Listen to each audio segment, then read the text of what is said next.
يا أيتها النفس المطمئنة ارجعي إلى ربك راضية مرضية فادخلي في عبادي وادخلي جنتي. Donc, chers frères et sœurs, nous sommes toujours dans cette série que nous avons consacrée à l'histoire de l'exégèse du Coran. Le but étant que nous sachions que notre religion a été transmise d'une manière continue, sérieuse, d'une génération à une autre, et les gens n'ont pas inclus dans la religion des choses qui relèvent de leur passion. Et ceux qui ont fait ça, bien entendu, ont été tamisés au cours de l'histoire. Nous avions parlé de l'époque du prophète sallallahu alayhi wa sallam quant à l'exégèse du Coran. Nous avions ensuite parlé de l'époque des compagnons, des grands compagnons et des petits compagnons. Ensuite, nous avions parlé la dernière fois de l'époque des successeurs. Aujourd'hui, nous allons essayer de parler des premières fois où on a commencé à transcrire cette science dans les livres. Il faut savoir, bien entendu, que les sciences islamiques, au départ, ont été transmises d'une manière orale. Le prophète, parce que la communauté musulmane, la communauté arabe d'une manière générale à l'époque, était une communauté qui se basait énormément sur la mémorisation. Ils avaient énormément une mémoire d'éléphant. Et le prophète sallallahu alayhi wa sallam, dès le début, il leur a dit: n'écrivez pas ce que je vous dis. N'écrivez que le Coran, n'écrivez pas ce que je vous dis. Et si quelqu'un de vous a écrit quelque chose sur moi, qu'il l'efface. Et ensuite, il a dit: mais transmettez sur moi ce que vous entendez. Et celui qui ment à mon propos, qu'il s'attende à sa place dans l'enfer. Néanmoins, le prophète sallallahu alayhi wa sallam, à la fin de sa vie, a autorisé certains compagnons d'écrire ces paroles. Parce que son but au départ était que les musulmans ne mélangent pas entre le Coran et sa parole. Le Coran, c'est sacré. Et dans ce cas, même si on l'écrit, il n'y a pas de problème. Mais la parole du prophète sallallahu alayhi wa sallam, elle est toute différente du Coran. Donc il ne voulait pas que les musulmans mélangent entre les deux. Mais à la fin, lorsqu'il a su que les musulmans savaient distinguer la parole de Dieu de la parole du prophète sallallahu alayhi wa sallam, là, il a autorisé à certains de transcrire sa parole. Et ceux qui transcrivaient les paroles coraniques étaient, les savants les ont comptés, il y avait à peu près 50 compagnons qui écrivaient le Coran. Et ça, c'est un sujet peut-être sur lequel on reviendra pour démontrer que le Coran a été transmis depuis l'époque du prophète sallallahu alayhi wa sallam jusqu'à nos jours d'une manière certaine. Il n'y a pas de doute là-dessus, il n'y a pas de coupure dans cette transmission. Mais s'agissant de tafsir, les musulmans ont tardé à le transcrire par écrit. À l'instar de l'hadith. Le hadith, la transcription de l'hadith et le recueillement de hadith dans des livres n'a commencé qu'à la deuxième moitié du deuxième siècle après la mort du prophète sallallahu alayhi wa sallam, mais d'une manière bien ordonnée. Il y avait toujours des écritures, mais d'une manière bien spécifique, où ça a commencé à prendre la forme que nous voyons aujourd'hui. C'est à partir de la deuxième moitié du deuxième siècle. Quant à tafsir, il y avait déjà des écrits de tafsir de l'époque même des grands successeurs. Et les savants donc citent plusieurs des élèves directs de Abdullah ibn Abbas qui transcrivaient sur lui son tafsir et ses commentaires sur le Coran.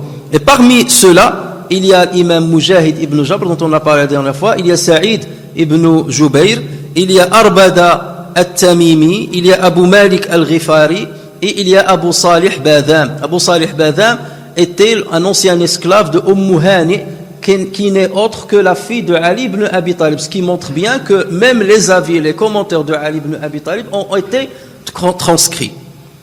Et on rapporte que Abdul Malik ibn Marwan était le premier à avoir demandé à Saïd ibn Jubayr de lui écrire un tafsir. Et Saïd ibn Jubayr s'est exécuté et il a écrit un tafsir. Ce tafsir-là a été transmis par Ata ibn Dinar, rahimahullah, qui est mort en l'an 126 de l'Hégire. Donc on voit que c'est d'une manière très tôt, c'est à une époque, c'est dans les premières époques qu'on a commencé déjà à écrire le tafsir du Coran. Et Saïd ibn Jubayr, on a rapporté sur lui qu'il avait toujours l'habitude, lorsqu'il était en train de prendre de chez les savants, chez les compagnons, il écrivait ce qu'il entendait d'eux. Et d'ailleurs, Saïd ibn Jubayr était le premier sur lequel on a qualifié de l'jahbad. Et le jahbad, ça c'est un degré élevé du savoir. Ibn Abi Mulaika rapporte en disant, j'ai vu Mujahid, donc on parle d'un autre successeur, Mujahid, donc j'ai vu Mujahid en train d'écrire ce qu'il apprenait de Ibn Abbas. Et Ibn Abbas lui disait, écris ceci.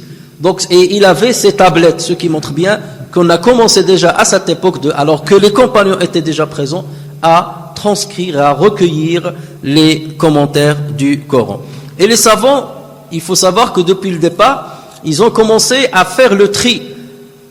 Par rapport à ceux qui ont rapporté sur Mujahid, ils ont distingué ceux qui sont fiables et qu'on peut prendre, on peut les croire, et ceux qui étaient moins fiables ou pas du tout fiables. Et ils ont mis en garde contre ceux qui rapportaient certains commentaires sur Ibn Abbas, ou bien sur Mujahid, alors qu'il n'a jamais dit ces choses-là.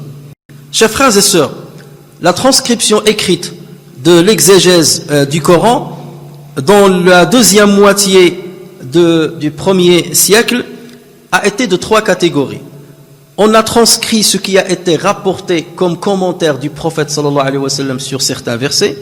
On a transcrit ce qui a été rapporté sur les compagnons dans leurs commentaires de certains versets coraniques.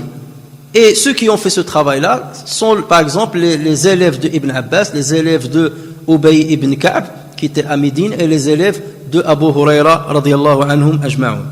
La deuxième catégorie, ce sont les paroles et les commentaires des successeurs, comme ce qu'a fait Mujahid, comme ce qu'a fait Saïd ibn Jubayr. Eux-mêmes sont des successeurs, ils ont rapporté, et les successeurs ont rapporté sur eux, comme les élèves de Ikrima, comme les élèves de Nafi' Mawla, l'esclave de Ibn Omar.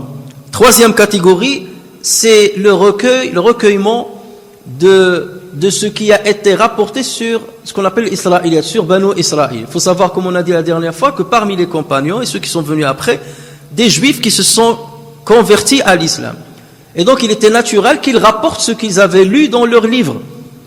Donc eux, c'était des gens fiables, des gens de confiance, mais parfois dans ce qu'ils rapportaient, il peut y avoir certaines choses qui ne sont pas fiables, parce qu'ils ne font que transmettre ce qu'ils ont lu dans les livres. Donc il peut y avoir des choses falsifiées dans leurs livres, comme parfois ils peuvent rapporter quelque chose qu'ils ont mal compris. Et là on parle beaucoup plus sur les histoires coraniques concernant les anciens prophètes, les anciens peuples et la genèse de la terre. Donc il y a énormément de choses qui ont été rapportées sur ces choses-là, et bien entendu on ne va pas croire tout ce qui a été rapporté. Parfois on trouve même dans des livres de référence que la terre est portée par un grand poisson, et lorsqu'il bouge c'est ça ce qui fait les tremblements de terre. Vous trouvez ça dans des livres de référence. Et là ce n'est pas la faute de celui qui a rapporté cela. Lui il rapportait ce qu'il a lu dans les livres de ses ancêtres, juifs de ses ancêtres.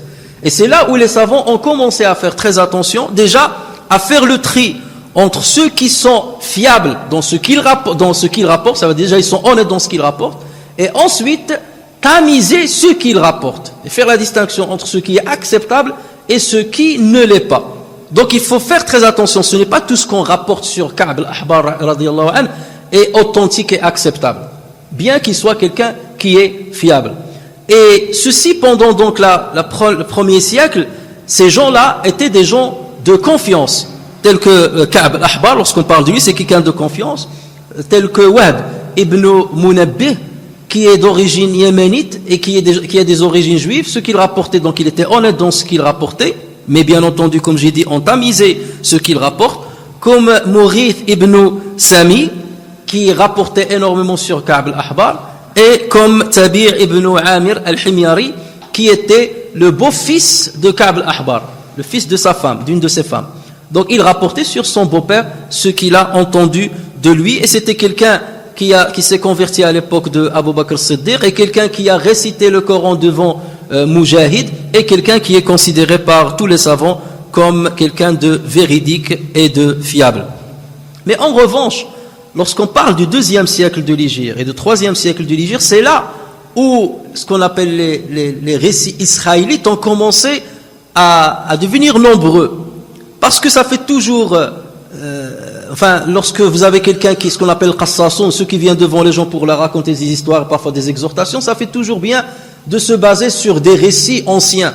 Et donc il y a eu des gens qui ont commencé à rapporter des choses qu'ils n'ont jamais entendues, des choses qu'ils ont forgées eux-mêmes, et c'est là où les savants ont commencé à tamiser entre ces gens-là, les gens fiables, de ceux qui ne le sont pas.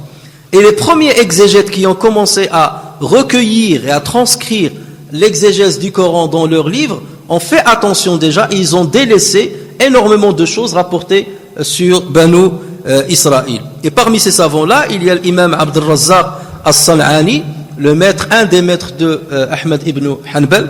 Il y a l'imam Ibn Jarir Tabari, dont on va parler un petit peu une prochaine fois. Il y a l'imam Ibn al-Mundhir, il y a Ibn Abi Hatim et bien d'autres. Après l'époque des grands successeurs dont on a parlé, il y a eu une autre époque, c'est l'époque des petits successeurs, qui ont vécu avec quelques seulement compagnons, ou bien des élèves du succès, les successeurs des successeurs. C'était à la fin de l'empire omeyyade et le début de la période de la dynastie abbasside. Donc c'était à cette période-là, à la fin du deuxième siècle. C'est là où on a commencé justement à transcrire par écrit beaucoup plus de ce qu'on a rapporté sur le prophète sallallahu alayhi wa sallam et sur les compagnons et sur les grands tabi'in, de leurs commentaires sur certains versets coraniques. Néanmoins, comme vous le savez, au départ, les sciences ne connaissaient pas la spécialisation que nous voyons aujourd'hui. Tout était mélangé, tout était rassemblé. Et c'était le muhaddithoun, c'était les rapporteurs et ceux qui ont recueilli les hadiths, qui eux-mêmes s'intéressaient aux hadiths ou bien aux informations dans lesquelles il y a le commentaire des versets coraniques. Et c'est ainsi que dans leur recueil des hadiths du prophète sallallahu alayhi wa sallam, ils avaient réservé des chapitres dédiés à l'exégèse du Coran. Sauf qu'ils ne faisaient pas l'exégèse entière, ils rapportaient seulement les récits qui leur sont parvenus concernant le commentaire de certains versets coraniques. Et c'est pour cela que dans leurs livres, vous allez trouver le fiqh, vous allez trouver la jurisprudence islamique, et vous allez trouver un chapitre, le chapitre de l'exégèse du Coran. Comme dans le livre de Al-Bukhari, rahimahullah, Sahih al-Bukhari, vous avez trouvé un livre, Kitabu at-Tafsir, le livre, bien le chapitre de at-Tafsir, et il va donc transcrire tous les hadiths qu'il a authentifiés à ce propos. Et parmi ceux qui ont fait cela, les premiers qui ont fait cela, il y a Sufyan ibn Uyayna, qui est mort en l'an 198 de l'Hégire. Donc on voit bien que c'est à la fin du 2e siècle de l'Hégire. Il y a Waqi' ibn al-Jarrah, un grand savant, c'est le maître de l'imam Shafi'i, de l'imam Ahmed ibn Hanbal. Il y a Ishaq ibn Rahawiyah, ou bien Rahawi, et là bien entendu il n'y a pas de problème si on se trompe dans les noms, parce que comme il est de Nisapur, donc on peut mal prononcer son nom, et c'est pour ça que vous trouverez des savants qui l'appellent Rahawiyah, et certains qui disent Rahawi, qui est mort en l'an 238 de l'Hégire. Et il y a certains savants qui sont partis dans les différentes contrées islamiques afin de chercher les hadiths, de les rassembler, et notamment les hadiths qui concernent l'exégèse du Coran. C'est ce qu'a fait l'imam al-Bukhari, qui est mort en l'an 256 de l'Hégire. C'est ce qu'a fait l'imam Muslim, qui est mort en l'an 261 de l'Hégire. C'est ce qu'ont fait les imams de Sunan, à savoir Imam Tirmidhi, Abu Daoud, Ibn Majah et An-Nasa'i. Ensuite, donc, est venue une autre période. Donc, pendant cette période-là, on transcrivait ce qui était rapporté sur le prophète, les compagnons, avec des chaînes de transmission. Un tel m'a rapporté sur un tel, que le prophète a dit, ou que Ibn Abbas a dit, ou que Ali ibn Abi Talib a dit. Mais au fur et à mesure, certains exégètes ont commencé à citer les opinions et les avis et les commentaires sur les versets sans pour autant citer les chaînes de transmission. Et c'est là où les problèmes ont commencé. Notamment de la part de certains mouvements islamiques égarés qui ont commencé à transcrire leurs propres avis, ou bien des avis qui vont dans leur sens. Et parfois à mentir et à rapporter cela sur le prophète ou sur certains compagnons. Et c'est là où les savants devaient justement faire très attention et devaient tamiser cet héritage. Et les premiers qui ont fait ce grand travail, l'imam Ibn Majah al-Qazwini, qui est mort en l'an 275 de l'Hégire, l'imam Ibn Abi Hatim, qui est mort en l'an 287 de l'Hégire, l'imam al-Farra, qui était une grande référence dans la langue arabe, qui est mort en l'an 207 de l'Hégire. Et celui-là était beaucoup plus tôt que les autres, et certains ont dit que c'était le premier à avoir écrit un livre d'exégèse du Coran, tout le Coran, depuis le début jusqu'à la fin. Donc c'est dans cette période on a commencé à isoler cette science des autres sciences. Et ce fut le cas pour d'autres sciences, pour l'aqida, pour donc tafsir, pour la langue arabe. Donc on a commencé à se spécialiser quelque part dans certaines sciences et écrire des recueils dédiés à des domaines et pas à d'autres. Alors qu'au départ tout était mélangé. Et donc les savants, alhamdoulilah, ont accompli un grand travail pour, comme j'ai dit, purifier ce qui a été rapporté, purifier cet héritage scientifique. Et ce qui nous rassure, c'est que le prophète sallallahu alayhi wa sallam a dit dans un hadith authentique, authentifié par Ibn Abd al-Barr et authentifié par l'imam Ahmed ibn Hanbal, il a dit, cette science, c'est-à-dire la science islamique et l'héritage islamique, cette science sera portée dans chaque génération par des gens de confiance. Et le prophète nous rassure, cette science sera portée dans chaque génération par des gens de confiance. Ils la débarrasseront du dévoiement des extrémistes et de la corruption des négateurs et de l'interprétation des ignorants. Ce sont les trois grands ennemis de l'islam. Les extrémistes, les corrupteurs et les ignorants. Et donc dans chaque génération, Allah a voulu qu'il y ait des savants qui accomplissent ce travail. Bien entendu, dans chaque génération, au départ, monsieur tout le monde et la masse des musulmans considèrent les savants comme tous pareils. Ceux-là sont les meilleurs, parfois ils disent ceux-là sont meilleurs, ceux-là. Mais c'est devant les épreuves qu'on distingue les vrais, les bons des mauvais. Imam Ahmed, pourquoi il a eu la célébrité qu'il a eue? Alors qu'au niveau de la jurisprudence islamique, ce n'est pas forcément le meilleur. Il fait partie des meilleurs, mais ce n'est pas forcément le meilleur. Mais ce qui lui a donné autant de célébrité, c'est le fait qu'il soit ferme pendant la fitna de Mu'tazila. Et le fait d'avoir défendu bec et ongle la vraie vision de l'islam concernant certains sujets de l'aqida. Et c'est comme ça qu'il a été distingué de plusieurs de ses pairs, qui peut-être parlaient mieux que lui, qui étaient plus éloquents que lui, qui avaient plus de prestance que lui. Ce sont les épreuves qui tamisent les savants. Comme les épreuves que nous vivons aujourd'hui dans notre communauté, et vous voyez certains qu'on considère parmi les meilleurs, des grandes références, et ils commencent à tomber l'un après l'autre. Parce que ce ne sont que ceux qui n'ont pas peur pour leur vie, et qui veulent dire la vérité, quel que soit le prix qu'ils doivent donner, qui continueront. Et ce sont eux auxquels se cramperont les musulmans et la grande masse des musulmans. Et c'est comme ça qu'Allah Azza wa Jal tamise les savants, génération après génération, c'est avec les épreuves. Et il y en a encore certains qui vont tomber. Et beaucoup de suiveurs vont se rendre compte que qu'ils ont perdu des années de leur vie à suivre des gens qui ne sont pas fiables et des gens qu'il ne fallait pas suivre. Et des gens qui étaient dans une stratégie, dans un stratagème, alors que peut-être ils ne se rendaient même pas compte, qui est contre l'islam et les musulmans.